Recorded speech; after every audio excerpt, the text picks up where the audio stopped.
back to the live stream. This week we've got Eric Tymoigne. We're going to talk about MMT and much more. Hey, he even does system dynamics. Be kind, stay safe, and enjoy the show.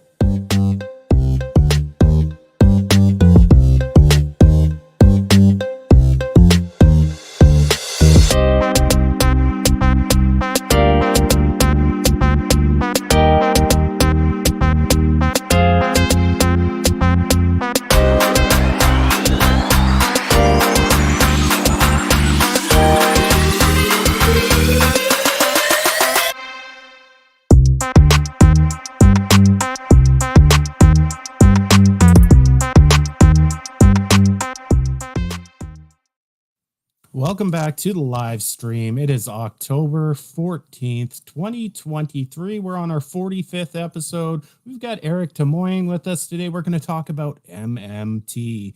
We cover it a lot. We've had a lot of MMT guests, but I want to tell my story on how I found Eric. So I've heard about him over the years, and there's a lot of great MMT economists. So it's very hard to go through them all, explore them. And I can't remember what the the tweet was, some random tweet on Twitter. And I was talking, it would be really nice if some of the MMT economists would start using system dynamics in their modeling, since it's very stock flow orientated, right? Looking at the monetary system. And somebody brought up Eric Tymoigne, and they had tagged his name in there. And so the rest is kind of history. He sent me his model. Everybody here knows I love system dynamics. So I took a look at this model, and as Steve would say, I said, holy fuck a duck, right? It's huge, massive, complex, but it runs. I've seen a lot of big models sent to me and they actually don't run when I go and press the play button. But this one runs. It's very interesting. I'll show I'll screen share it throughout the show. So that's pretty cool. Eric and I are both in the Pacific Northwest, so there is an eclipse going on, but the clouds have rolled in, so we're actually not going to be able to see the eclipse. But if the clouds do break, we're going to let Eric go watch it for sure. Let's bring on Mike first. Here is Mike. Mike, how you doing, buddy?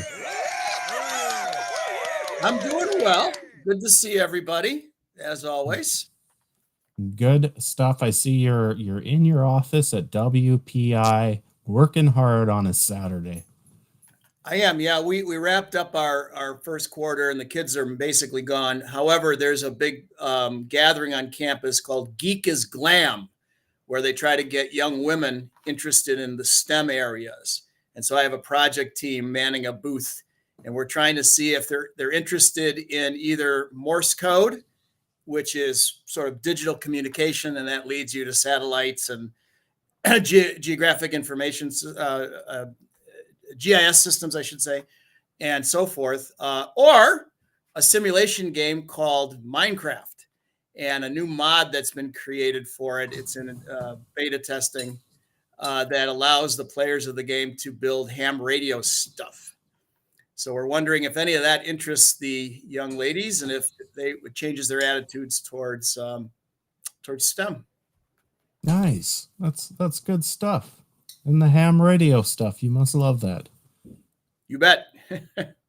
Mike is a big ham radio fanatic. My mom always said I was a ham. Yeah.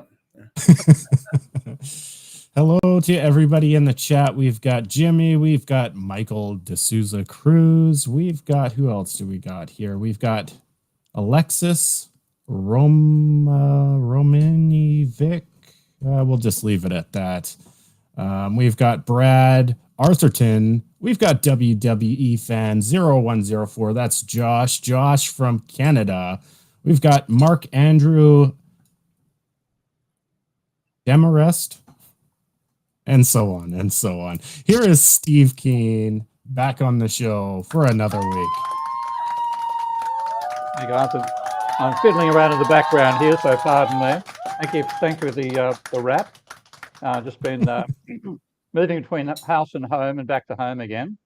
I'm back at the house right now, and yeah, buggerizing around basically, writing my book, and this is my office here. Yeah, no, I like it when you're there. You have some of the clearest connection I've ever seen you have on this show. Yeah, Yeah, certainly actually, high if you quality. could maybe Michael. do that, if you could do that rotation like throughout the show, yeah, it's Okay, very there you go. dynamic, very Okay, dynamic. that's on the wall, of course, behind me, but a little artwork coming with my office here. Oh, right. Is that an historic painting or a generic picture No, from? more hysteric than historic, I think, but a certain amount of freeform thinking going into its design. Okay, Actually, well, the area itself, which is supposed to be historic, I think it's hysterical that most of the buildings here are built in 1890. So I'm now realizing that the Hungarian was the last empire, and the building was built in 1890, and the empire was finished by 1917. So intriguing to oh. see. Pardon me for going away here. No, that's okay. So Daniel's not here today. He's a little bit under the weather. I'm going to do the list for a change this week because I subject you guys to it all the time, and I'm very judgmental. And I thought, actually somebody mentioned to me that I'm very judgmental when it comes to the list and that I should have the courage to do it myself. So I said, all right, I'm going to do it. So I'm going to take a crack. Here we go. I'll even give myself my own sound effects. We've got Stephen Hinton, he's the man. Big fan of his. I've seen he's got some work out there. If you're on Twitter, check him out. Bob Lior, regular here all the time. Appreciate you a lot. Web Freaks, another regular here all the time. Michael D'Souza Cruz. He likes most of our live streams except the ones where we have Austrians on. Thank you for coming again. We've got Paul. Paul's a newcomer from last week. Hopefully he's back again this week. We've got WWE fan 0104. That's Josh. Josh is, well, I see him all over YouTube, even on my videos. I appreciate you a lot. Thomas Sergette. I'm going to go with that. Ghost on the Half Shell. Murray Kraus. Lanadell hates the clock. Manoharan. Paul Batella. The Minstrel, 55. Sherry Wise, Nicholas Gomez, Drigai, Botch Mandela, and here's a special one, make $750 per day. This was actually truly a bot, but they made a really nice comment on YouTube from last week. Your video is sure brilliance. Each conquered challenge propels you closer to the pinnacle of success. I felt so good when I read that a few days ago. I thought, okay, you're going to make it on the list. We've got Herald of Change. I like that name. Dave Collins, Jovianar, Apple, Scab, The Libertarian, and Brett Scott and TR. That was great. Give myself a big cheer.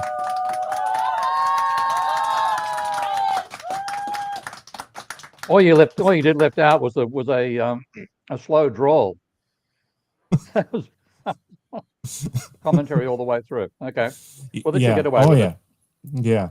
So I think it's time we bring on the man, Eric Tymoigne. Here he is.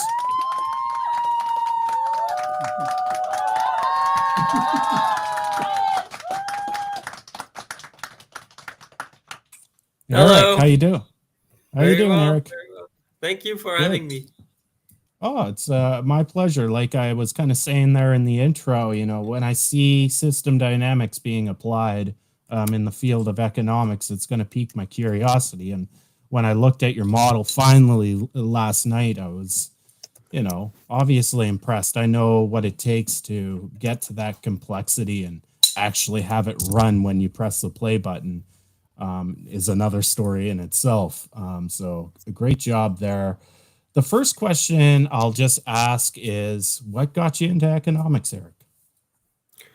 I think it's when I was in France at the university. I just fell in love with economics. I in high school I already took in France. So I'm French, and in France you specialize in high school in one field. And so I specialized in econ. And never thought I would pursue it much more, but then I went to the university and I ended up liking it there. Thankfully, there were professors that were more open to alternative approaches, and so they introduced me to things that I would have never seen otherwise, and so that got me hooked, basically. Yeah. Nice. What got you on the path with MMT? How did that all kind of progress? Oh, when I was in Paris for my MA, by that time I learned about endogenous money. I was doing a MA thesis on Minsky, and so I was pretty set on doing a PhD, but I knew I didn't want to stay in France, and I was first set to go to Canada with Marc Lavoie. But when I contacted him, he told me, "Don't come here. It's too small of a program. Here are some alternative." And so he showed me Basil Moore. And then he talked to me also about this UMKC program that was starting and looked interesting. And Randy Ray was there. I had read Randy's work because I had done a BA thesis on endogenous money. And so I decided, okay, let's go there. And from there, when I was there, they were really developing the theory there. And my thesis itself was not on MMT. It was more on central banking issue, and that's where the model comes in, the Vensim model. It was on central banking issues and financial fragility, so more Minsky things. But I think it's a natural development going from private finance into government finance. And from there on, which is basically I applied the tool of MMT. Nice. So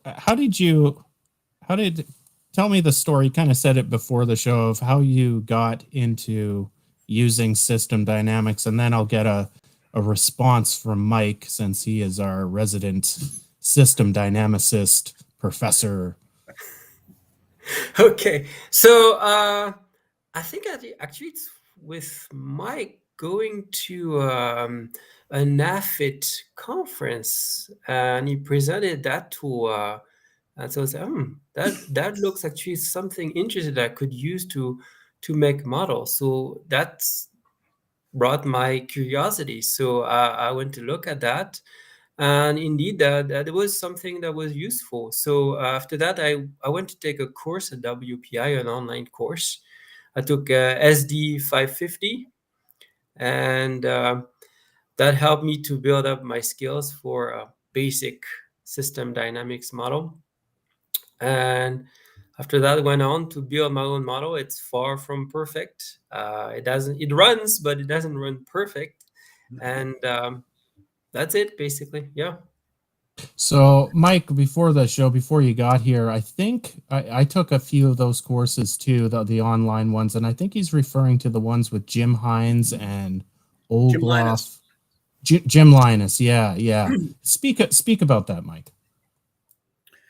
Well, back in about 2003, MIT, in its wisdom, said we don't want to offer our online system dynamics program anymore. It was something like they didn't know who was going to run it. Nobody wanted to run it, so let's get rid of it. And so Jim Hines, who originally created it, said, let me shop it around. And so Cornell University wanted it, and we wanted it. And we both put in bids to MIT. We won. So we moved the initial program to WPI, and then we expanded it quite a great deal. So at one point, we had on the order of 10 to 12 graduate system dynamics courses, either the nuts and bolts on how you do it or application area courses. And it was quite popular for, on the order of 15 years or so. And then WPI, again, in its wisdom, said, we're going to take it over, and we have a different strategy on how to market it and whatever. And then they came back and said, nobody wants to take it anymore, so we're canceling the program. Oh, my God. And of course, they had no idea really what it was or how to market it. And they wanted people to, they said, you can't just take a course. You've got to take a whole program. And people said, I just want to learn how to do it. I don't want a master's degree in it.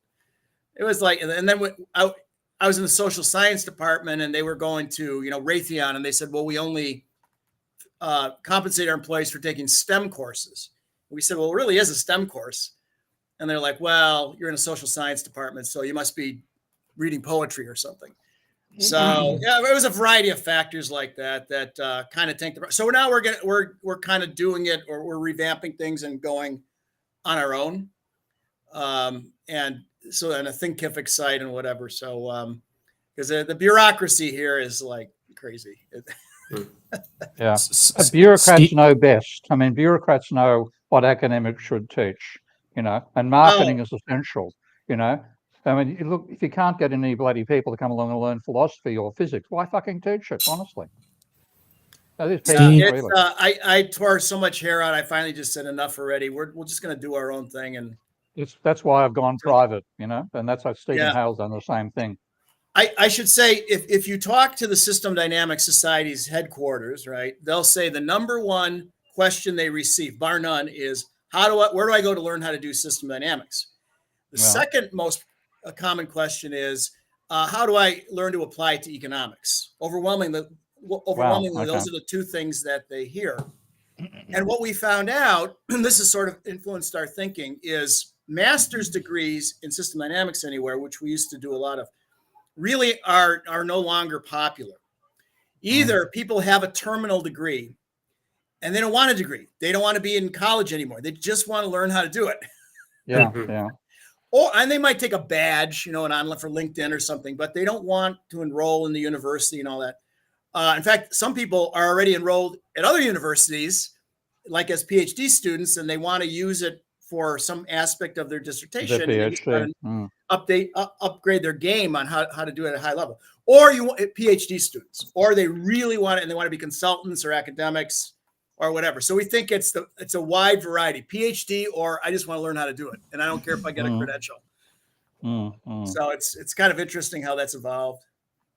Yeah, and it falls between the cracks of university these days, particularly bureaucracy managements and marketing obsessed decisions about what courses to run. So it's a real struggle because, this is the fundamental problem with humanity is the incapacity to think. Well, first of all, the first thing, you can't understand the exponential function. That's the foundation of virtually all fuck-ups by humans. And secondly, I can't understand how different exponential functions interact together, how nonlinear systems interact. And we've got the technology for it. We haven't got the people's capacity to understand that it's necessary. Ghost on the Half Shell kind of asked a question, and I'll point this one at Steve. Why is system dynamics not a more prominent part in economic courses in college? Fundamentally, economics is the obsession they have with equilibrium is anti-system dynamics. If you have a system heading towards equilibrium, it'll get there and stop. That's really the nature of the thinking. And if you think also about, like, system dynamics, in a sense, is a child's version of evolution. You have a fixed set of parameters and you see how the structure of the system interacts and causes change over time, but you don't have evolution of the parameters. You don't have new dimensions being added and so on. And you look at what happens in an evolutionary system. New species come about, interactions change in magnitude, and that's the nature of life is an evolutionary struggle.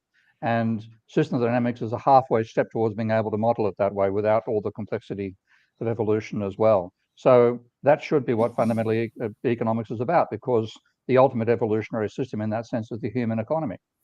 I think it's a social structure that evolved out of a particularly intelligent but also highly stupid ape and its culture, and then we're now damaging, feeding back and hitting the evolutionary system we're on. It's all evolution. It's all at a basic level. It's the dynamics of it, the structure of a system. But economics, equilibrium, everything heads to equilibrium. There's no evolution going on. Okay, and no evolution. There's certainly, at a lower level, system dynamics is antithetical to that. They don't like non-equilibrium systems. They don't like far from equilibrium. All these reasons they're resistant to it. And if you talk to the people who established it, people like Jorgen Randers, they were horrified. They were stunned by the hostility of economists towards system dynamics. And of course, Mike, you'd know the original paper by Forrester, that semester back at the staff semester, saying how he started developing systematic when he read economics and saw how bad it was. Yes, the very first paper in our field is a critique of economic modeling of that era. Yeah, and exactly. it's still valid. I mean, the thing is Yeah. even more valid now than it was then. Yeah, And I that think applies to yeah, I applies think to I've said it post-Keynesian before too. on this broadcast. I think it's a path. Economics is a path dependent process. So you get inferior technological lock-in. You know, at Yeah, some point, definitely. the installed base of economists and econ books and econ courses that are, you know, sort of the neoclassical story, there's just so much of it you can't get out of it. Everybody's using the QWERTY keyboard because everybody has one and everybody knows how to use it. And nobody's going to switch to the Dvorak keyboard. They'll take the time to learn it, time to learn system dynamics, because they already know what they know, and there's a giant installed base of. So you're just locked in. Yeah, yeah.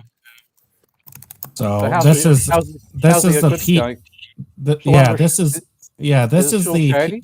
the peak of the eclipses is happening right now.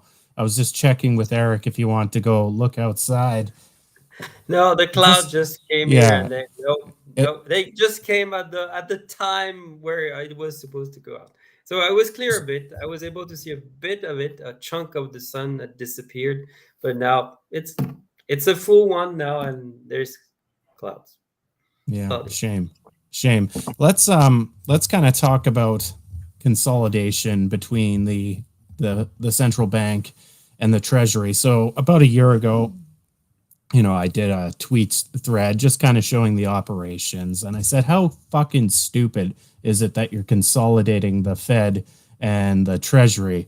And I met a character who I've become friends with, Dirk Entz, and we still go back and forth in our little battles, but I've come to greatly admire the man.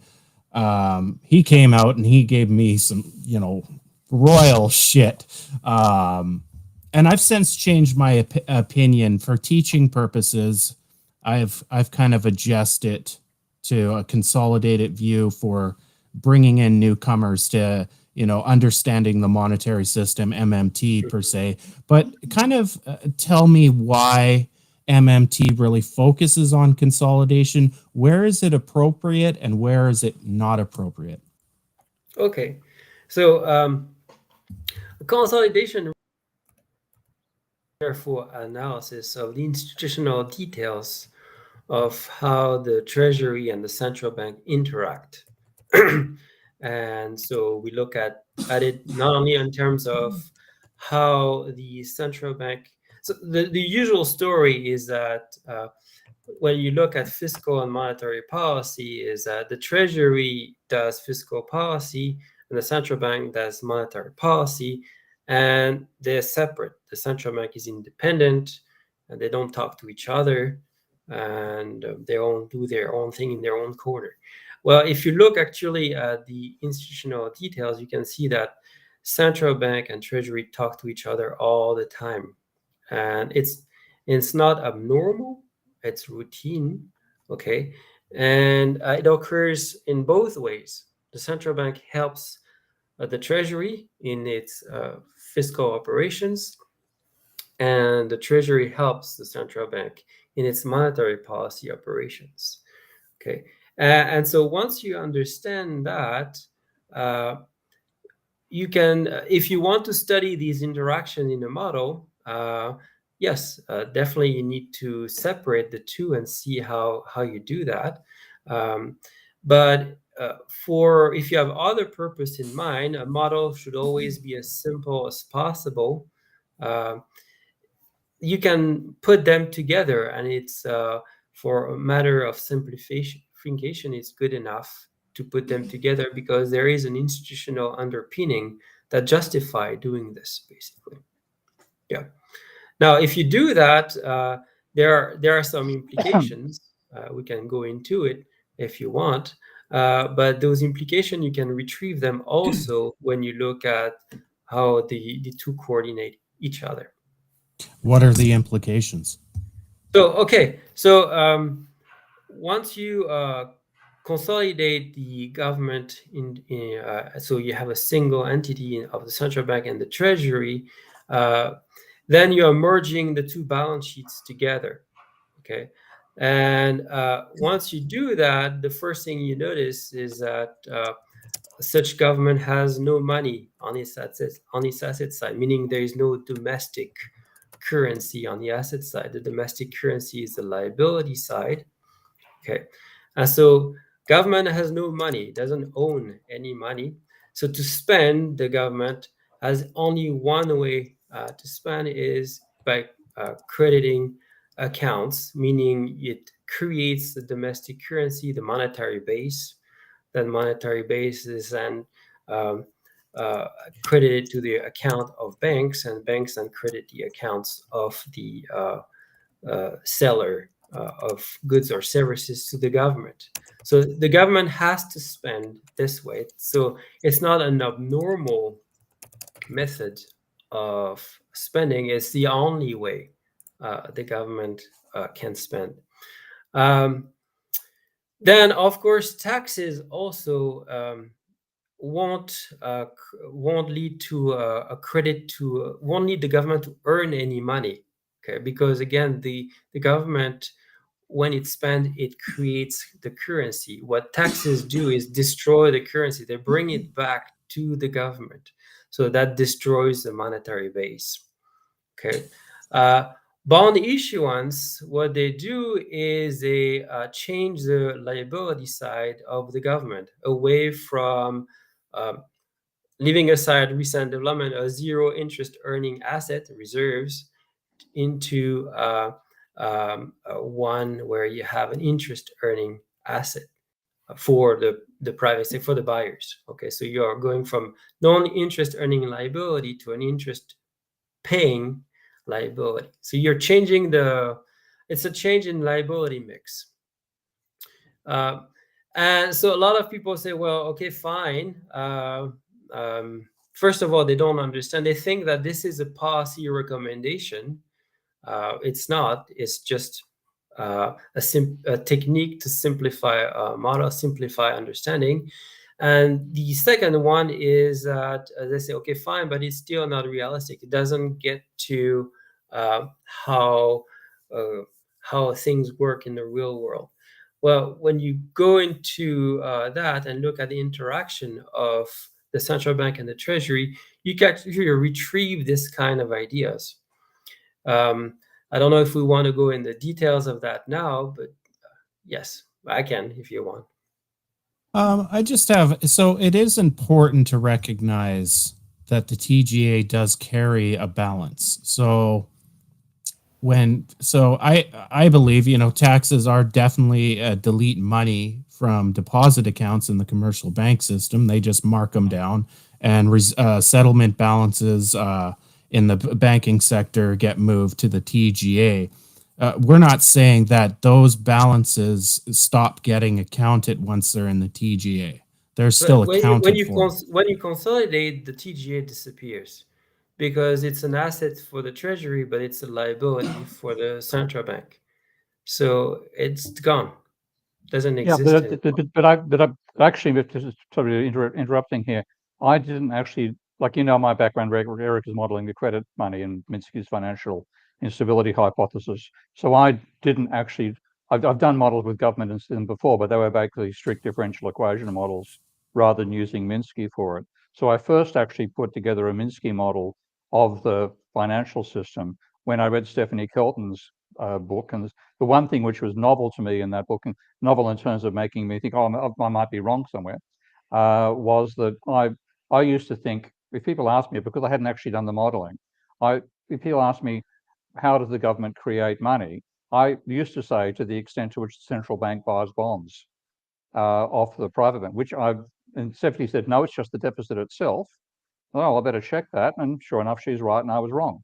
But what it meant was I found it is really useful to separate the treasury and the central bank. And in fact, I haven't yet tried to put them together. And I've got a feeling it won't be all that informative, because when you look at the transactions which are involved, and Ty, have I got good enough internet connection to share my screen, or do you want me not to do that? You've got a strong enough connection. We can do that. Sure. Okay. I'll just share. I hope that's the right window. Let's see. Okay, so that's an incredibly basic. Can you see it? Hold on. Let me just kind of the Restream is not very intuitive. Okay. When I've got to turn off the chat and stuff here, so just let me make everything a little bit better. No, that's even worse. Yeah. Yeah. Well, that sucks too. Well, that's even worse. Not getting. Hang on, one more try. Give it up Yeah, if you okay. can't get it done. Yeah, that's about as good as it gets right there. Okay. Well, I'm looking at my actual screen, of course, which is a decent resolution. So what I was modeling with the credit system, and when you put credit into a double entry bookkeeping table, you've got to show the credit operation, of course, twice on each line. That's the standard double entry bookkeeping. But as Minsky argued himself, and so did Wynne Godley, to show a transaction, probably you've got to show it 4 times. Once the thing is an asset for an agent, and the other time is a liability for an agent. So what you find, his credit increases deposits and increases loans. So the liabilities of the bank sector go up and the assets go up. And then you look down on the public, which is the other side. What was the liability for the private banks is now an asset. What was an asset is now a liability. They both go up. So there's 4 entries that are necessary there. But when you model fiat money, of course, fiat money increases deposit accounts. And I tend to use the word fiat now because I'm sick of this whole deficit shit. People calling it a deficit that's like you and I have a personal one. It's better to call it fiat because that's what's actually going on. It's creation of fiat currency. So creating fiat currency increases deposit, which is a liability of the banking sector, increases reserves, which are an asset of the banking sector. But then to actually show the whole thing, you've got to show it not 4 times, but 8. Because then here's the transfer to the consolidated revenue fund. So when fiat money comes out of treasuries, fiat consolidated revenue fund at the central bank, and goes into reserves, which is what powers this entry here. And then at the treasury level, you've got negative for the asset of the treasury. The CRF goes down, but what's the liability? It isn't. It's the equity of the treasury that goes down. So the treasury has negative financial equity to create money. And then for the private sector, you've got the asset going up. There is no liability. So their asset rises, so does their equity. So the negative equity for the treasury becomes a positive equity for the central bank. So that's extremely easy to show when you disaggregate treasury and the central bank, because you need the 8 entries and it requires you to have the 8 entries. But I've got a feeling that if you tried to do it without how do I stop sharing here? Okay, I'll stop sharing. I think if you tried to do it with Consolidated, you wouldn't get it completed. You'd only have 6 entries. Or maybe you wouldn't. I don't think it would work. I'll give it a try, actually, just to find out. But I think it's actually a mistake. No, it works. The laws of accounting apply at any level. So you have to always find the offsetting operations somewhere. So when the government spends, in that case, that will increase the monetary base. It will earn something on the asset side. Let's say potatoes. Okay, it buys potatoes. and then someone in the private sector is losing potatoes and earning something, cash or whatever. If we're paying cash, we're not usually, but but the way you look, we have to differentiate 2 things. One is the consolidated version, and the other one is the non-consolidated version. And so we can talk about one or the other, but you don't want to mix them together, otherwise it gets confusing. If we move to the separations, yes, there you have a treasury general account. Okay. And so it's a liability on the liability side of the central bank, and on the asset side of the treasury. It's a bank account of the treasury at the Federal Reserve. And so when the treasury spends, it debits that account. Okay. And then that credits reserves, basically similar to what you were talking about, Steve, there. And I think what you'd be showing, if you tried to do that, I think you'd have to end up with showing the government would be like rather than Treasury and central bank separately, you'd have government, and then the government would be the owner. That'd be the CRF would be an asset of the. Well, it'd be a liability of the government, and the way you'd match it would be negative equity for the government at the same time. What would be that? I didn't catch what Well, you were. if I wanted, and I'll give it a try just for the sheer heck of it to see how it goes when you consolidate Treasury and the central bank together. Okay. Okay, but if you look at the private banks, what happens there is you put money in reserves and you increase deposit accounts.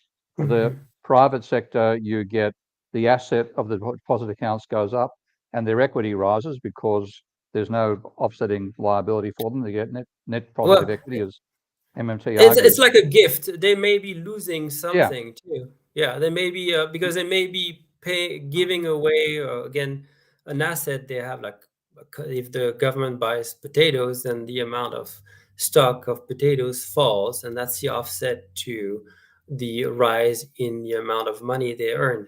The case you do there is a case of a pure, like a grant. The government provides a grant to the private sector, and so that's free money flowing inside the private sector that will raise their equity. Yeah. But I think you could do it. But the 8 entries makes more sense. So I would like MMT to abandon the idea of consolidating, because I don't think it actually makes it all that much simpler. It does slightly, obviously, 3 tables rather than 4 to put the whole thing together. But I think it makes more sense to have the whole 4 there and show the whole structure. And then what you find is the Treasury is the one that goes into negative equity. The central bank comes out neutral when there are bond sales, but when there are not bond sales, and the central bank ends up in negative equity as well.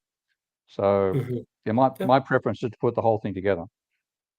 Everybody on YouTube, make sure you hit that like button. I've been seeing some comments that we don't have enough likes yet, so make sure you hit that like button. We've got Eric, the man is here. Hit that fucking like button for us. If you're watching on Twitter, make sure you hit that like button and retweet that feed. Then come over here, join the chat. If you got any questions for Eric or anybody, Steve, Mike, myself, put them in the chat.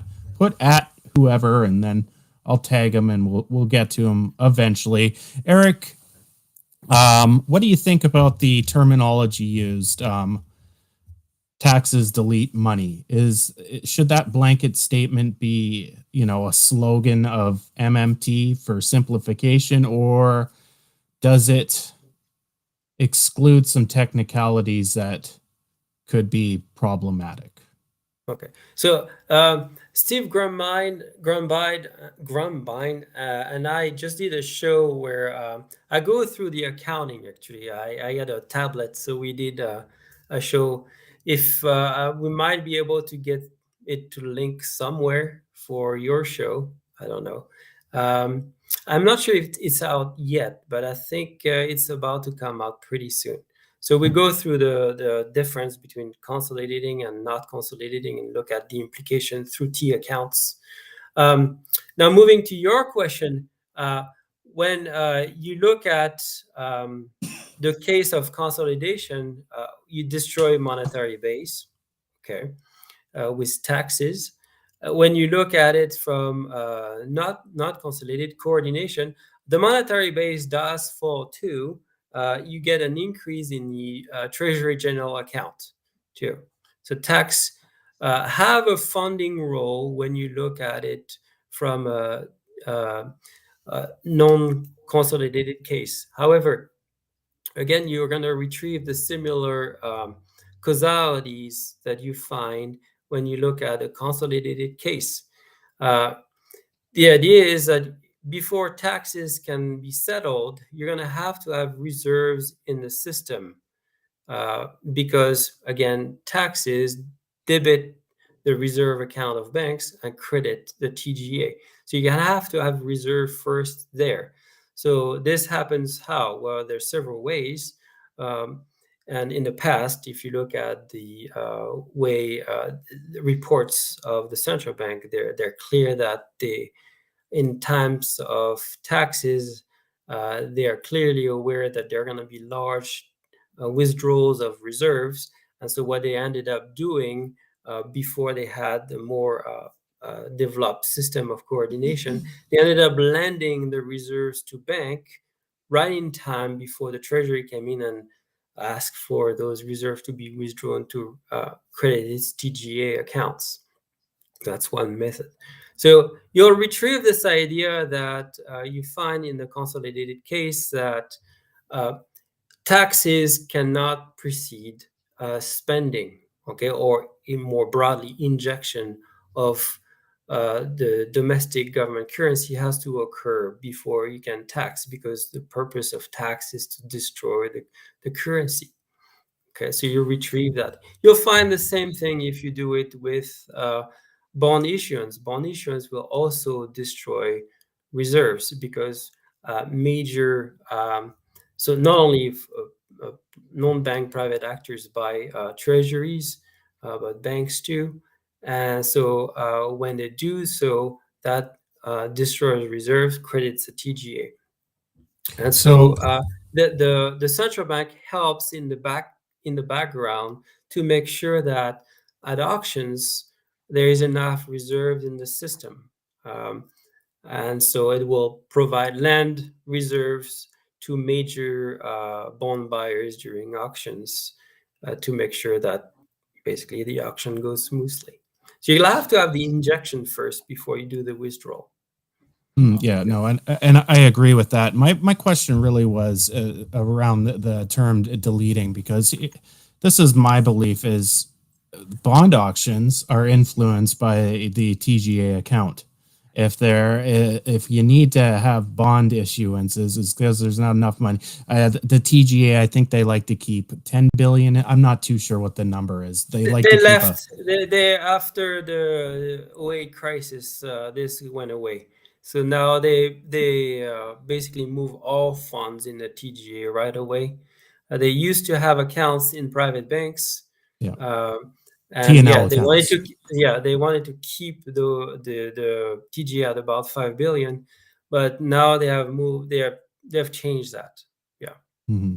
So that's kind of, why I get a little bit twisted up with the deleting of taxes. If a balance is influenced by tax payments, debits and credits between reserve accounts and the TGA, I can't really see how it's deleting. Yeah, so it deletes monetary base, but it credits the TGA. So what you get though through there is that, again, you understand that because if we pursue that idea, okay, so you're going to say, okay, Treasury needs funding through its bond operation, which is actually only one aspect of why it issues treasuries, funding itself.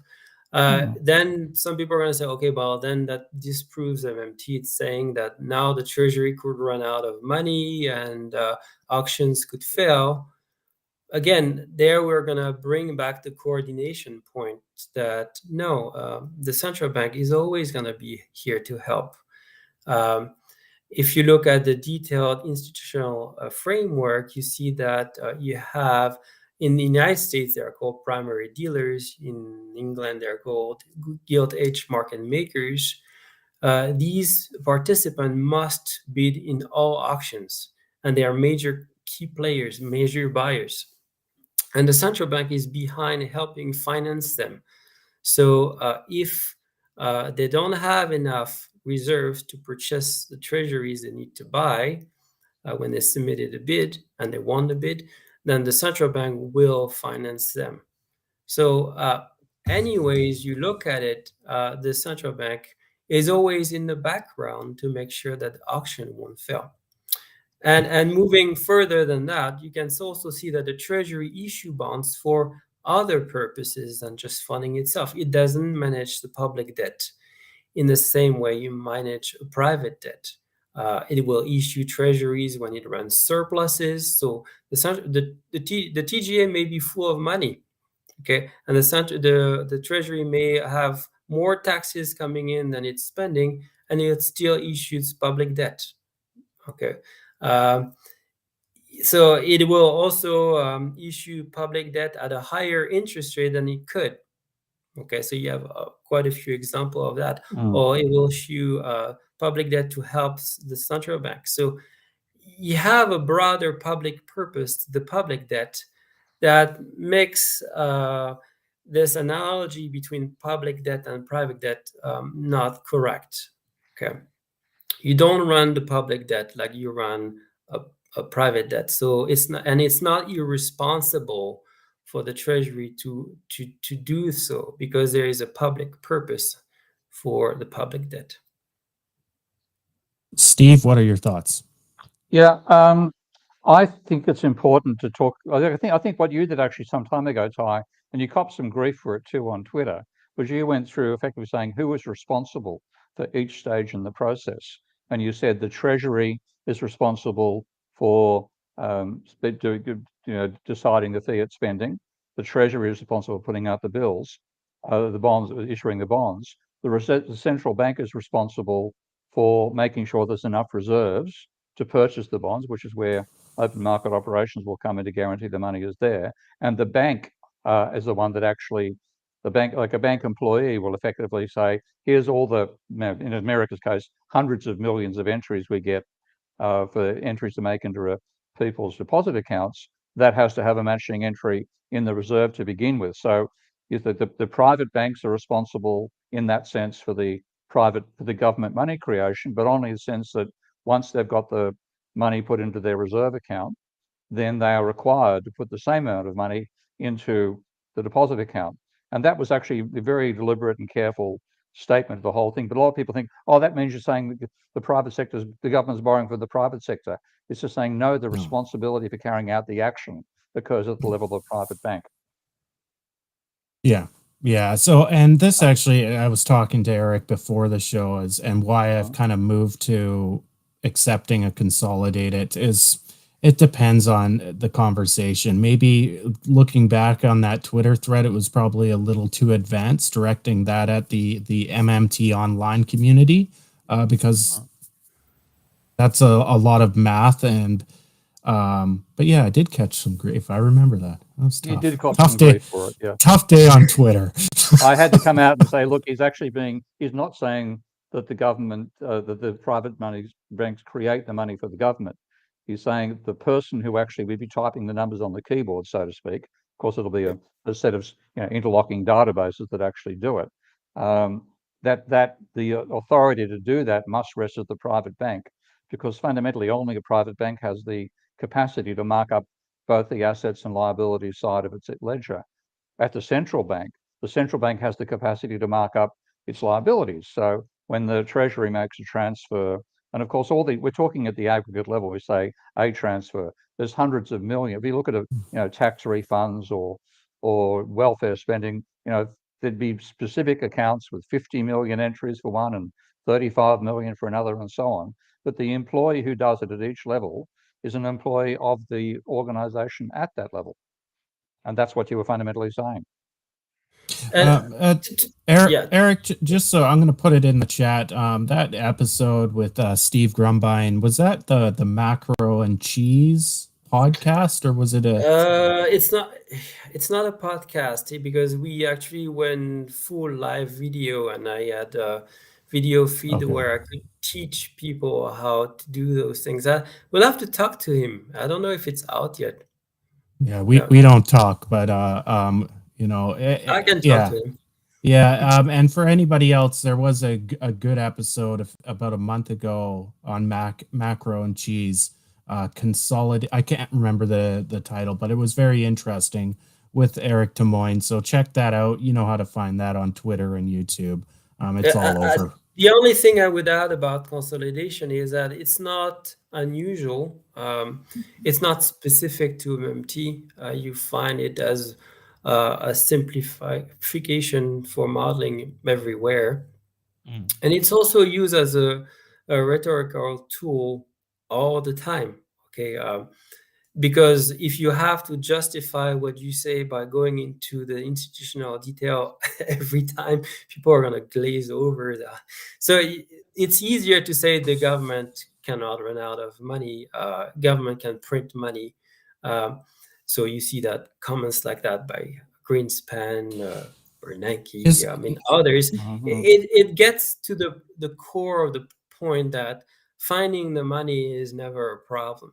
Now, if you want to spend some time going into the details, well, does that cause inflation? Does that mean that government doesn't need to tax? You can go into the details of all that, but to get the point across quickly, you're on a solid ground if you say that. Mike, what are you thinking there? You haven't talked in 25 minutes. Oh, let me unmute you. Sorry, buddy. Sorry.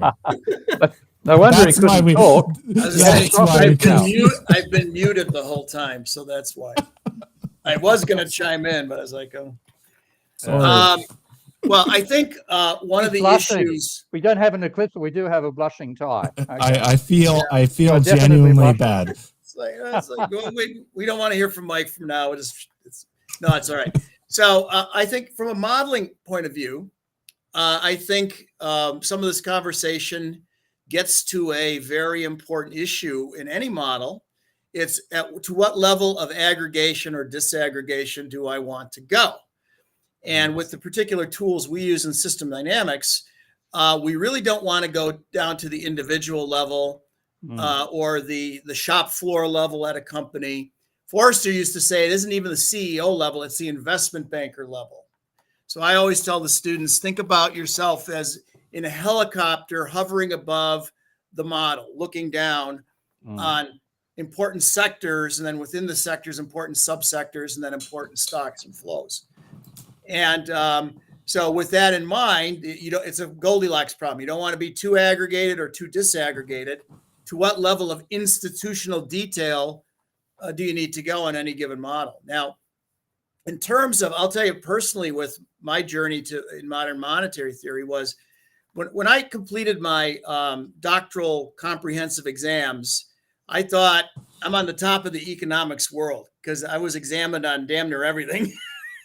And you had to be pretty much up to snuff on, a lot of stuff. And so you're kind of at the zenith of your comprehensive knowledge of the profession. And then you go into the dissertation and you get very specialized, and then you teach a handful of courses, and then the other stuff starts to fade into the wilderness. But at any rate, when I got out, when I completed my comps, I thought, I know a lot about economics. I'm pretty good, except the money thing was a little bit hazy to me. I thought, I can repeat the story. But so then fast forward, I came across Randy Ray's stuff and Stephanie Kelton stuff and, Warren Mosler and the usual suspects.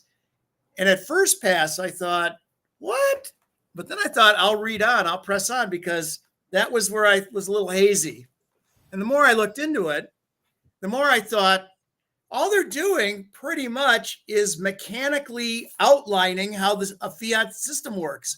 Yeah. There's no left wing, right wing, Martian economics going on here, magic. They're just saying mechanically, here's how things work. And then you have to say, gosh, they got to be right here, right? So then I read a paper by Randy and Stephanie in which they lamented that it's really hard to convince people of this stuff because we use T accounts and nobody knows how to follow T accounts. So that's when, this is like 20 some years ago. That's when I reached out to Randy and I said, I read your paper and all those assets and liabilities, we call those stocks. I can model those and I'll show you the dynamics and you can watch them change. And that's when he invited me out to UMKC and, and here we are. But that gets you into, okay, if you're going to model that stuff like we all are here, right? To what level of detail are we going to go? And if you go too far down into the weeds, your models get crazy. Nobody can understand them. Even the modeler has trouble understanding. And if they're too aggregated, a lot of the necessary detail is hidden. So there's no one theorem on how to do that well, but it's a challenge. So I'm just bringing up a few kind of screenshots of the complexity of Eric's model, which I just think is beautiful. And it highlighted to me what happens, with me doing a large model. Eventually, nobody else can read this model and get the story, and that's not a critique against Eric's model, but I can't even read it now anymore. let's kind of let me use the Vinsim controls here. They're a little bit foreign to me, but you can just see this is one module, and this is I guess he's got multiple production sectors. So here's another part of the model. I can give you a brief overview of the model for what this was like. What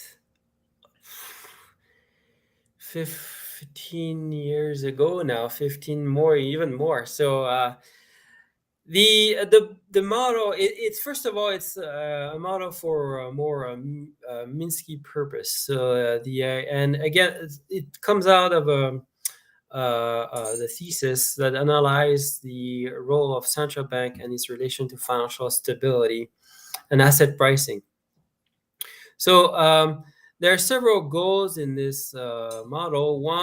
But the core goal is to look at the impact of interest rate policies on the ability to fight inflation and also on financial fragility of the system.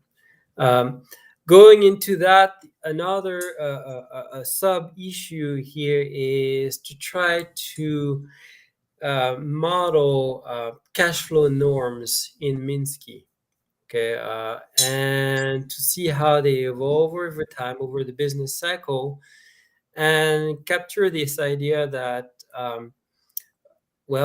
over time you have a loosening of norms, credit standards, which here are captured only through cash commitment norms, and this loosening of these norms lead to an increase in desired external funding by firms. At the same time, you have to catch the fact that you have this Kalicki equation of profit, which is the more you invest, the more profit you have. So even if you desire to increase your leverage, you might not at the macro level be able to do so, because the more you spend, the more you earn money. So you have this feedback effect that you have to include in there. And I would say that by far the most difficult part to model with the Vinsim model was to make sure that the payments of the debt service go through. And you have to make sure, because you remember we have the Minsky categories of hedge, speculative, and Ponzi that look at can you pay the full service, or can you only pay the interest, or only part of the interest? And so I tried to model that also in there, and doing that takes a lot of line of coding and a lot of clicks. You have to make sure that after you have paid the principal, you have enough cash left to pay the interest. And if you don't have, how much do you have left? And you have to withdraw funds from some. So you have to put all these conditions into the model to make sure that you don't get negative bank accounts, and you always have an income that is. So it's a lot of constraints that you have to, that are really not in the main framework of what we're trying to do with this model, which is analyze feedback loops and interactions between stocks and flows. But you have these additional constraints that add a lot of line of coding. That's actually was the most difficult part. No, and I agree. That's something I'm encountering, is really a lot of if, then, or else statements to make sure accounts don't go negative, or using min and max operators to make sure flows don't go below zero. I would say in like large complex models like yourself, that's 50% of the structure of the model in a lot of ways, in at least equation wise. Oh yeah. It's just to leap in here, what you're discussing is called first order control in system dynamics. And that's a whole area in and of itself. And we have many techniques in system dynamics that have been developed for this purpose. Most of them do not use Boolean logic because we're doing continuous time simulation. So having abrupt snapping on and off and so forth is often, but not always appropriate. It would be appropriate in, let's say, if you had inventory and it was just of a single storekeeper unit for a single firm. And when the last one goes out the door, that's it. It snaps off. There's inventory. You don't want to ship anymore because you don't have anything else to ship. Or a chemical reaction, when the last molecule is burned up, the reaction stops. So there's certain circumstances where you have a more discrete or abrupt stoppage of an outflow. But most of the time, when we're doing sort of traditional system dynamics, it's not the case. So we have lots of techniques that have been developed for that purpose, and we teach them, as in our program here, so people get an idea when to use them.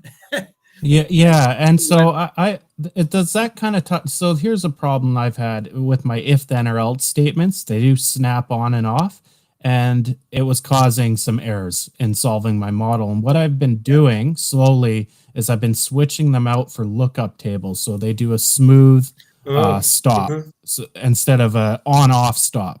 And that's been my technique to get rid of that snappiness. Yeah, and most of the techniques utilize table functions. That's right. Yeah. Not all of them, but that's a common kind of signature way of doing it.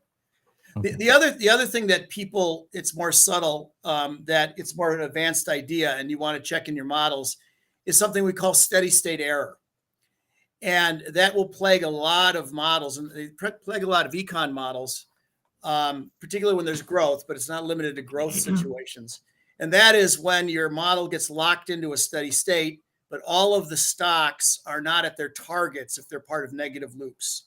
So if a stock is not at its goal or target or desired value, there should be a corrective action, but it can't do it. And that's a problem. Unless the purpose of the model is to show somebody what steady state error is, then you want steady state error. But we normally don't want it in our models. And in engineering, that gets you into, in classical control theory, PID, proportional, integral, and derivative control. And so when you say in system dynamics, desired stock minus stock over tau, close the gap, that's the P in PID. But control engineers will tell you that often generates or causes steady state error. So then you need the I, integral control, and that gets rid of it, but it adds instability. And then D, the derivative control, damps the. So this is Bill Phillips in his 1950s papers. Yeah. And so in system dynamics, we can do PID, traditional PID, but we more typically name things and just say, here's the sort of the, in plain English, how do you fix this? How do you know if you have it? And then how do you fix it because otherwise you get, and I don't mean rational expectations, but you get irrational behavior in the model. So for example, a system can be growing. Let's say you have sales is growing by 20 every month. With steady state error, you'll never expect 20 more next month, even if it grows 20 more every month for 1 billion months. At some point, you're going to expect it next month to be 20 more. It doesn't have to be because we don't know the future, but that would be logical, but it can't because it's locked in. So it can lead to weird things, and you got to be able to. So steady state error and first order control are we try and beat into the students' heads. You got to look for it and you got to fix it, and we got ways to fix it. Steve, I was talking again before the show. I was kind of trying to describe, Minsky's Genesis, the software to him, and what's different from Vinzim. Can you just describe what Minsky is in totality, how it came about? That way Eric knows, and anybody viewing gets an idea to what Minsky is.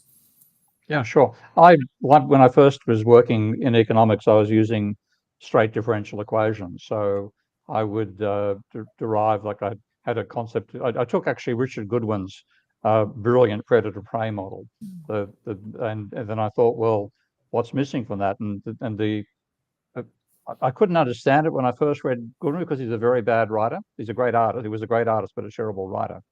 Then I read Blatt's explanation, it was crystal clear.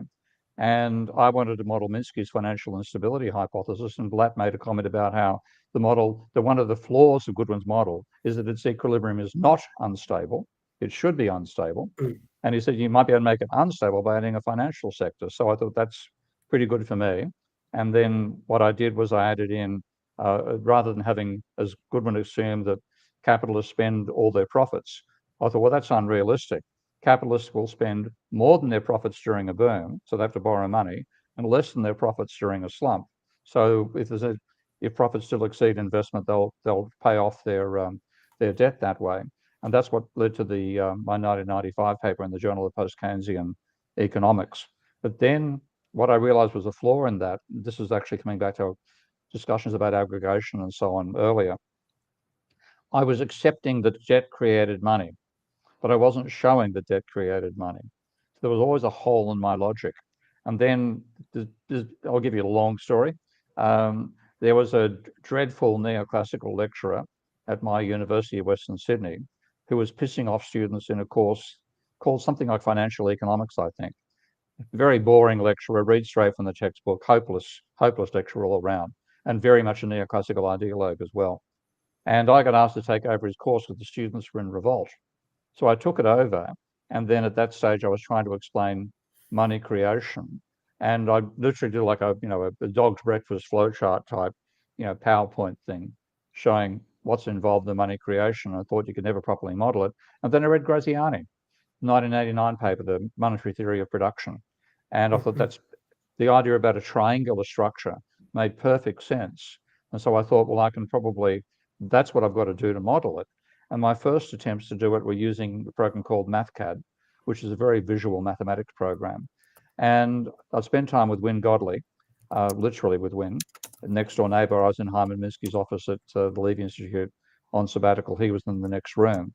And Wynne was trying to understand my Goodwin stuff, and I was trying to understand his stock flow consistent stuff. So he managed to use the program that written for him by Francis Cripps. He used that program with small time steps to simulate Goodwin. And then I realized the importance of the table approach. And I realized, literally, I was actually, this is the really long story. I was in Norway at Trond Andresen's university, which is a system dynamics center, and of course for engineering. And I realized I could actually generate the tables in MathCAD using its logical power. So I'd put a table together and had the table generate differential equations. So that was and then finally, when I saw that INET was funding non-orthodox research, I thought, well, I'll put a bid in for producing this as a software package, a standalone program. I asked for $198,000 to build Minsky, or half that much to do it in MathCAD, in Mathematica. They gave me half that much, they'd do it in a standalone program. And that's how Minsky came about. That's not a lot of money to develop a program the size of Minsky, by the way. Oh, I know. It was fucking struggles, Move the decimal point, Well, the beauty, thank God I had Russell Standish to work with, because when Russell's a very expensive programmer because he's so damn good, but he can do stuff 10 times faster than anybody else because they go back to the logical foundations all the time. So a couple of little instances of that. I wanted the system to be dynamic. I wanted to show the graphs on screen. I was copying ideas from a program called VizSim, not VenSim, but VizSim, which has since died, or has been restricted, I think, to circuit diagram design now. But I love the fact that its graphs were dynamic. And I wanted to do the same in Minsky. And when he first put the program together, everything looked pretty clunky. I remember saying to Russell, can you change from bitmap to vector? He said, it is vector. Oh, okay. Is it possible to generate the equations in tech? It is tech. So he'd done all the right things beforehand. And then I finally got more money out of crowdfunding from Kickstarter. And then I finally got another donation from Friends Provident. And with some money of my own, that's been the total development funds for Minsky. So about $500,000 has been spent on it. But it is, for $500,000, you try to get that much, complexity and sophistication for $500,000 with any other program. It's not going to happen. It's funny because of lack of funding, it doesn't have easy built-in function. So if you're new to system dynamics, which I was 5 years ago, I had to learn to build my own third order delays. Ah, I had okay. to learn how to build my own ramp functions, right? You have to do all of those equations yourself, which is tough when you're building a large model because that's a lot of structure you have to build. But it's actually, ironically, having the lack of features forces you to actually mathematically build it and understand why it's happening instead of just click it. I think in Vincem or Stella, you just click the smooth function, third order smooth, and you've got a smooth function, and away you go. Well, why is it a smooth? What is that delay? And then you understand it's a series of different stocks, right? So in some ways, I that's why I really loved Minsky all along, because I was forced to learn a lot of math instead of just having it done for me. Yeah, when we teach it, you're right. When we teach it, we make the students lay out all the different delay structures and whatever before we let them use the CAN stuff, so they understand fundamentally what's going on. So, Eric, this is the time where I put you on the spot. Right now, we've got 50 viewers on YouTube and 15 on Twitter, where we get you to read the list of top chatters. This is paying homage to last week's great chatters we have on this live stream. Some might be bots, some might not be. But anyways, here is a list. Let me bring it up. Do your very best, Eric. Here it is. All right, the top chatters are Stephen Hinton, Bob Leary, Web Freaks, Michael D. Souza Cruz, Paul, WWE Fans 10104, Thomas Sergej, Ghost on the Half Shell, okay, Murray Crows, Lana Del Hates the Clock, Manu Haran, Paul Butalia. Next is Minstrel 55, Cherry Wise, Nicholas Gomez, Dragay, Butched Mandala, make $750 per day. Okay. The Herald of Change, Dave Collins, Jovian R, Apple Scab, The Libertarian, Brett Scott, and TR. Okay.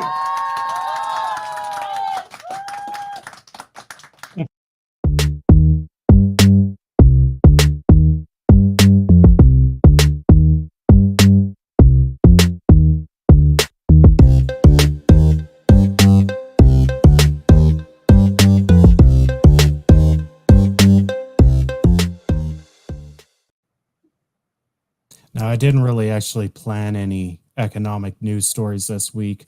I just want to ask everybody's opinion on what's developing in the Middle East right now between the Israelis and Palestinians, or should I say the Israeli government and Hamas. You guys don't have to get political about it or pick ideology sides, but just maybe the human perspective. What are your thoughts on what's going on there? Eric, do you want to go first? Okay, I think war doesn't resolve anything. You have to talk to each other, and violence doesn't lead anywhere on both sides. So you have to find a way to work together, and I will leave it at that. I have much more I could say, but I will leave it at that. Yeah, and my thoughts exactly. Ultimately, I've tried to stay out of it on Twitter, but on the second or third day, I saw some images that really disturbed me. I will say I myself am appalled at the first day with Hamas. Hamas committing simply a massacre. I don't care if you're a soldier or a child or a woman or man in the civilian sector. What happened to those people was an atrocity. And I don't think it really was a representation of the Palestinian people for sure. And what I'm seeing in the Gaza Strip and the reaction from the Israeli government, I'm concerned. I'm concerned that that is inappropriate and disproportionate considering the power imbalance that exists in that theater. So that my like you, Eric, I'm on the side of humans and peace. I love the Palestinians and I love the Israeli people. Their representatives I have no love for.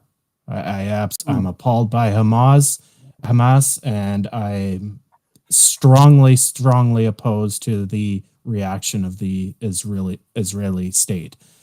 Mike, your thoughts?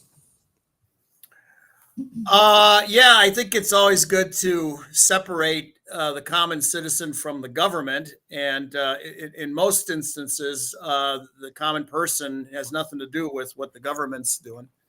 From a feedback perspective, it doesn't take much to see the feedback loops that are going on here, right? So, do policymakers take that into account? I don't know, or if that's part of their strategic planning. In terms of escalation, Israel is a nuclear power. To the extent Iran is funding Hamas, if they're not a nuclear power, they're getting close. This thing could escalate big time, way beyond what we're seeing now, and hopefully cooler heads will prevail and damp it down at some point, because and not too far away in Ukraine, there's all that stuff going on and so forth. So we're at a sort of a fragile time internationally now. Yeah, I would say I haven't blogged about it or anything, but I what comes to mind as a historic inflection point. I did record a podcast, and I often wonder, the different segments during the First World War, and you can look at the history, they were small isolated pieces that in that time it may not have looked like it was going to develop into anything, but obviously in retrospect, there was a sequence of events that led to the Great War. And I'm just kind of thinking about that now. We've got Ukraine and Israel. They are probably unrelated, but there's a line being drawn here that's getting a little deeper between East and West. So I'm thinking inflection point, but I hope I'm wrong. Steve, what's your thoughts? Quite complicated. I mean, I've been to Israel and Palestine in past trips, and I stayed in a kibbutz with a wonderful bunch of progressive Israelis, and I told them what I thought was Israel was doing to the Palestinians, and they basically said they agreed with me. So there's enormous division inside Israel in general about how they treat the Palestinians. But if you look at the whole idea of, and the British are responsible for setting it up. The British decided to settle the Israeli, or to create Israel for the Jewish diaspora from the Second World War, and there was still residual racism there. The Zionists wanted it to be in Palestine. A lot of the governments which were helping the Jews out were still anti-Jew. It was a much more those times were historically much more racist than we are today, even though we're not particularly enlightened. So there's an enormous mess behind the way it was all established, and quite a substantial part of the Zionist, not the Jewish, but the Zionist components of the establishment of Israel wanted to get rid of the Palestinians completely, and they've been doing that progressively since the 1948 war and so on. So I look at the situation of Gaza. I haven't been to Gaza. I have been to the West Bank. I think I was 20 kilometers from Gaza, and I've gone another I was 20 kilometers. I was halfway to Gaza, and if I'd gone another 20, I would have been on the other side of Gaza, pretty much. It's 25 kilometers. It's such compressed, and have just been squeezed from the whole of what used to be Palestine down to this tiny pocket. The same for the West Bank. And if I have to have any, I think there's another thing you've got to cover as well. Hamas was funded by the Israelis to undermine the Palestinian Liberation Organization. Okay, they wanted to get rid of Yasser Arafat, and they thought by funding a religious group. So it's a total mess. Nobody gets away free for this. And if I look at what was actually done by Hamas, I have any historical analogy to it, it's the Warsaw Ghetto breakout. Only rather than just shooting German troops, they shot Germans as well. Because the wars were broke out, you were just fighting the German troops. You weren't fighting the Poles. But just absolutely, people in that situation don't behave rationally. Yeah. Right. You take risk with your own life, and you take other lives in a brutality, returning the brutality you've experienced. So I just see the whole thing as a complete disaster, and as was often the case, set up by colonial powers in the first instance with the formation of the state of Israel in Palestine. I've seen comments, by the way. I think it was Disraeli who was involved in forming it, or well, maybe not Disraeli. It's too far back in time, but some British politician. And when he was discussed later, one of his insiders said, "I'm reliably informed at the time that he didn't realize there were Arab people in Palestine."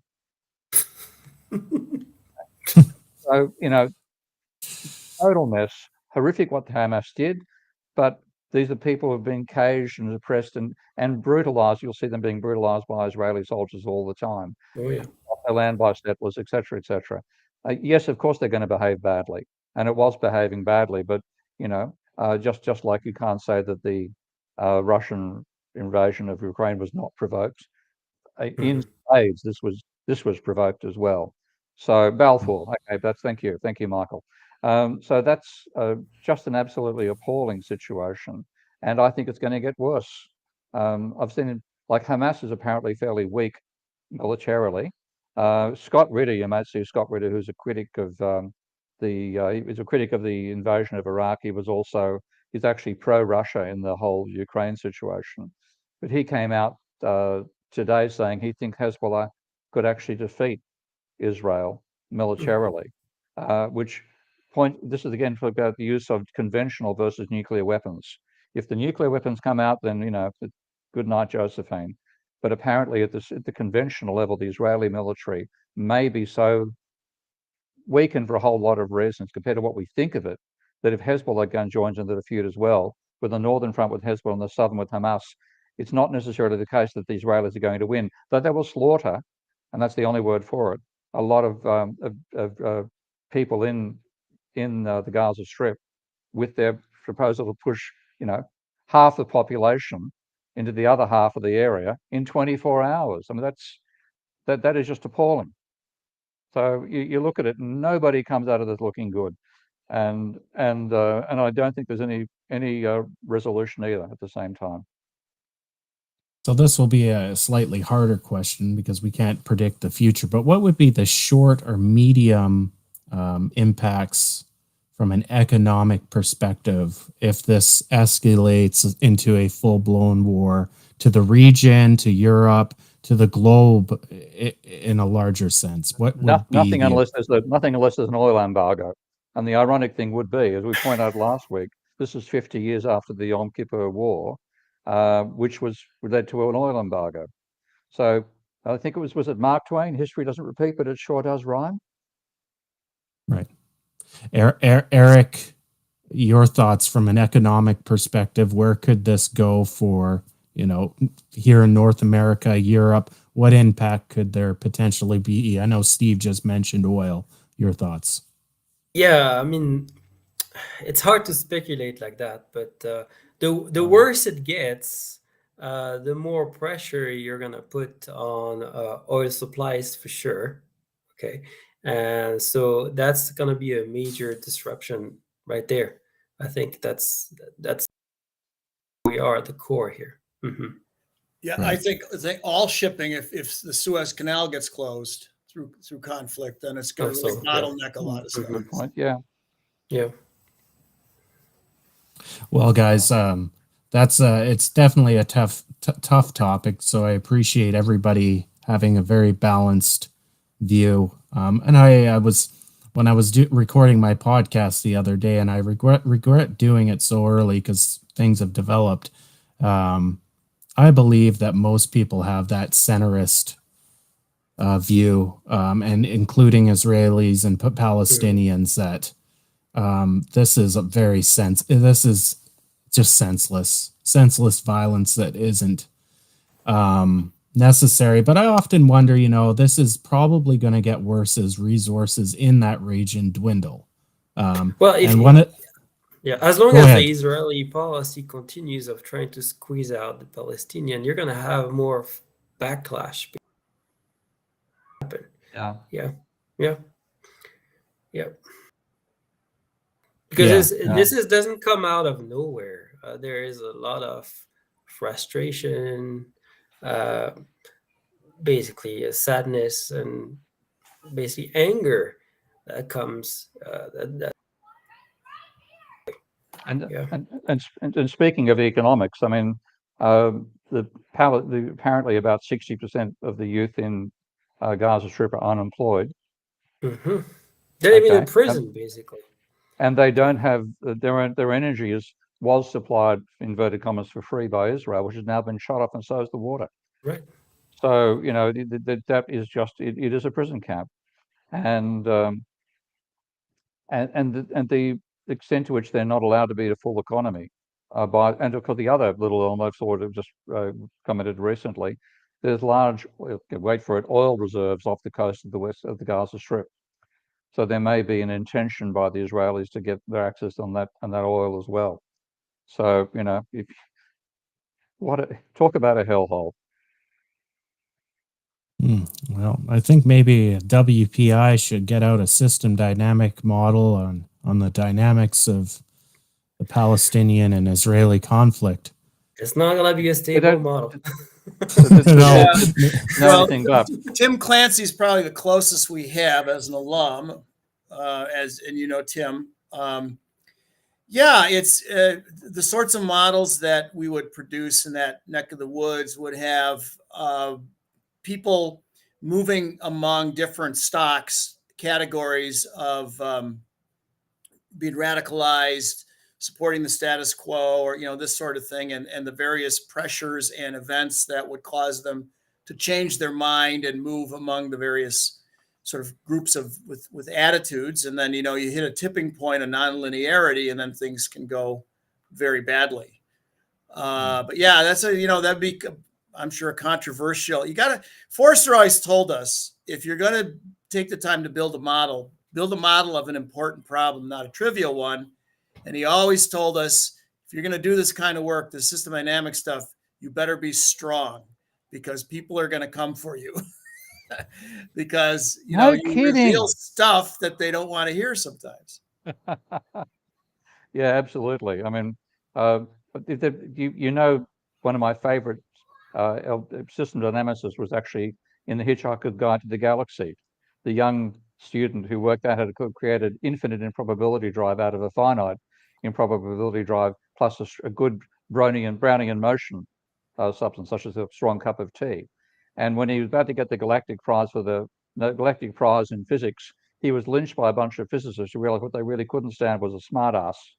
So the ultimate smartass effect is bringing system dynamics to a problem which people think static, and that's welcome back to economics. I can't make this bigger. So Eric, I have a question from Joe Polito. I can't even make it big on here. I'll just have to go to Twitter. He had a question. Please ask Eric, would MMT be better with digital CBDCs when the interest comes due? It can be paid in legal tender, that is. By printing US notes, it follows that technical default can only occur if the government permits it. That might be a hard one to answer. Maybe actually you can just that's on the Twitter thread on. Maybe you can just answer that directly. I tried, Joe, to do it on the show. I just failed miserably. How about this one for Eric? I know you've written about this in the past, Eric, but for our audience, is Bitcoin a currency? No. Please elaborate. Okay. So for currencies are money is okay. I don't like to use the term money, but currencies are financial instruments, basically at the basics. and they're not commodities. Okay, and so they follow the logic. Okay, and you look at Bitcoins, you see that it doesn't follow any of the rules of finance, and it's on purpose. Okay, that's what the Bitcoins people are there. They don't like banking. They don't like finance. They want just a commodity, something that grows on its own, that is never destroyed. There is no reflux mechanisms at play at all. So we could do another show on money and monetary systems if you want, and I could elaborate on my view. I'm actually working on that stuff right now, trying to go back in time with monetary thoughts. But yeah, this Bitcoin itself is not. Now, if you look into other digital currency, they have the other of this now today. You have that have those reflux mechanisms. Okay, they are convertible into other currencies. So there you have something at play, but not Bitcoin. So let me follow up. I got one more for Eric. I was saving this one too. Particularly that you grew up in France, is the euro a good idea?